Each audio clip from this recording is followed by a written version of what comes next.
윤석열 전 대통령의 내란 혐의 형사 재판을 담당하는 지기현 부장판사의 이른바 룸살롱 접대 의혹인데요. 어떤 내용인지 먼저 목소리 확인해 보겠습니다.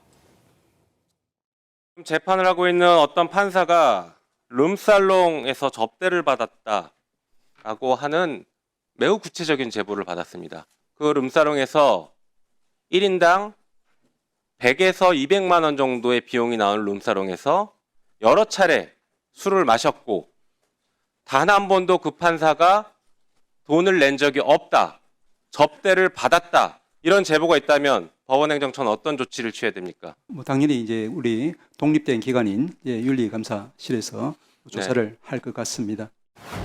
제보된 사진에 의하면 특정이 저는 된다고 봐요. 국민들 눈살 찌푸리게 하는 사진이나 이런 걸 공개할 수밖에 없는 거 아니겠습니까? 자, 사진까지 제보를 받았다. 그리고 여러 확인 절차를 거쳤다라는 게 김용민 의원의 주장이고 또 김용민 의원실의 입장이기도 합니다. 그리고 사진이 일부 공개가 되기도 했죠. 그 의혹이 있는 룸살롱의 술집의 사진이라고 얘기를 하면서 입구와 그리고 그 룸 안의 모습을 공개하긴 했습니다. 다만 지기현 부장판사가 있는 포착된 찍힌 사진은 공개하지는 않았습니다. 아직까지는 추후에 공개가 될 수도 있겠습니다만, 그래서 일각에서는 저렇게 문제가 크고 확인이 됐다면 빨리 공개하는 것이 더 깔끔하지 않느냐라는 그런 지적들이 있습니다. 송거분이 어떻습니까? 어떤 기시감이 하나 있지 않습니까? 저는 김의겸 의원이 그때 국회에서 제기했던 네. 청담동 술자리 의혹이 있었지 않습니까? 네. 그때도 본인들이 처음에 제보를 받았다고 하고 이런저런 증거들이 다 있다고 이야기를 했어요.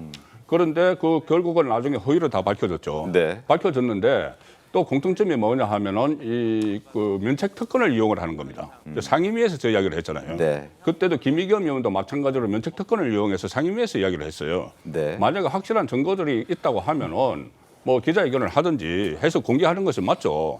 그런데 마치 어떻게 보면은 한번 떠보는 듯이 하고 또 특히 이게 유일한 그게 조금 전에 사진, 그 사진 입구 사진이야. 그때도 청담동 그때도 그 거리 사진을 막 갖다 내놨어요. 청담동 그 술집 입구에 네. 거리 사진 이런 것을 내놓고 이것을 마치 증거가 되는 듯이 그렇게 이야기를 하고 또 그 하나는 제보를 받았다고 하는데 네. 제보 요즘 민주당 보면은 그냥 제보를 받아서 이런 것이 있다고 그걸 쟁점으로 만들어요. 가령 예를 들어서 이재명 후보에 대한 테러 위협이 있다. 네.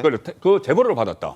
무슨 뭐 러시아제 권총을 뭐 밀반입했다는 제보를 받았다. 네. 해서 마치 그것이 기정사실인 것처럼 해서 뭐 방탄조끼도 있고 심지어 대통령 경호처에서 경호를 해달라고 이야기를 하는 이런 상황들이 그 제보는 그 국회의원들에게 제보가 엄청나게 많이 가요. 네, 네. 그런데 그 신빙성 있는 것은 몇 안 됩니다. 그래서 거기다 걸러내고 하는 건데 그 중에서 어떻게 이수를 시킬 만한 것들은 전부 다 제보 이 자체만 가지고 쟁점으로 만들어서 유리한 그런 그 여론을 형성을 하려고 하는 과정에서 지금 국회의원의 면책 특권까지 다 활용을 하는 상황이 이어지고 있다고 봅니다.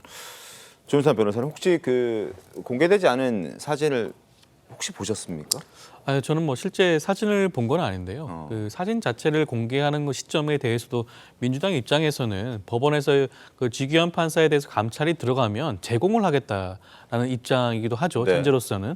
그리고 사진을 이렇게 대외적으로 바로 공개하는 것은 어떻게 보면 또 제보자의 신원이라든가 여러 가지 문제가 발생할 수도 있는 겁니다. 자칫 잘못하면 이제 제2차 뭐 가해라든가 그런 것이 발생할 수도 있잖아요. 그러한 측면에서 감찰이 시작되면 감찰의 주체인 법원에 그 관련된 자료를 제공하겠다라는 것이니까요. 네. 조금 더 지켜보면 되지 않을까라는 생각이 듭니다. 그리고 제가 짧게 보태고 싶은 게 네. 김의겸 의원의 사례를 일반화하는 거는 좀 전 위험하다고 봐요. 네네. 왜냐하면 지금 김의겸 전 의원이 어떻게 돼 있습니까? 그 건으로 인해서 굉장히 신뢰도가 하락돼 있고 개인적인 어떤 위상도 굉장히 떨어져 있는 상태입니다. 그런데 의원들이 그걸 보고서 똑같은 일을 그냥 반복할 것이라고 얘기하는 것도 저는 좀 과한 거 아닌가 이런 생각이 들어요. 알겠습니다. 감찰을 요구하고 있죠. 법원 행정처에 감찰을 요구하고 있고 어제 천대엽 법원 행정처장도 나와서 윤리감사실에서 조사를 해보겠다라는 취지로 답변을 하기도 했었습니다. 그런데 이제 많은 사람들이 궁금해하는 것이 진짜 사실이냐, 진짜 그런가? 그러면 이걸 명확하고 분명하게 하기 위해서는 수사기관에 수사 의뢰를 하면 가장 깔끔하지 않을까라는 생각들을 하는데 아직까지 정관영 대변인 예. 그런 얘기는 들어본 적 없으시죠? 그러니까 그런 거 이제 공수처에서 수사하면 네. 되는 거잖아요. 수사 의뢰를 하면. 근데 지금 일종의 여론전을 펼치고 있는 것 아니겠습니까? 본인들이 지기현 판사가 출입하는 사진도 갖고 있다, 확보하고 있다라고 얘기하면서 공개하지 않는 것은 마치 뭐 상대방이 어떤 식으로 반응하는지에 따라서 약간의 뭐 시험대에 올렸다고 할까요? 네. 저는 이런 식의 여론전이 결국에는 지금 뭐 자막에서 나가고 있는 것처럼 사법부에 대한 겁박, 베네수엘라에서 법관 그 겁박할 때 그렇게 했다는 거 아닙니까? 뭐 가족들에 관련한 문제라든가 네. 어떤 식으로든 문제를 삼으려고 하고 있는데 정말로 중요한 증거를 갖고 있다면 지금 바로 공개하면 되는 겁니다. 이렇게 뭐 여론을 떠보는 듯이 하는 것이 오히려 국민적 피로감만 올릴 것이다 이렇게 평가합니다. 알겠습니다.